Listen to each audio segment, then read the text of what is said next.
We'll guide you through how to fix the moisture detected error on your Samsung phone. If you find this useful, then please consider subscribing and liking the video. This problem can be super annoying when your port has not got any moisture in. Do just make sure that it has definitely not got any moisture in and you've given it a chance to dry out. Now, if the error continues, then what we need to do is go and get into your settings and you need to go and find battery. In battery, you then need to go and scroll down until you can see charging settings and click there. And you want to go and turn off fast charging.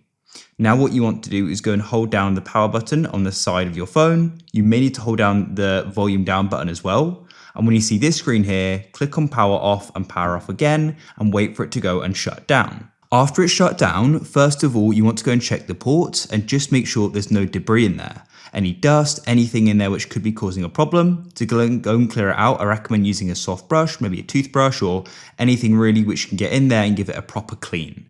After you've gone and done that, then all you want to do is go and get a charging cable and you want to go and plug it into your phone, which I'm going to go and do now.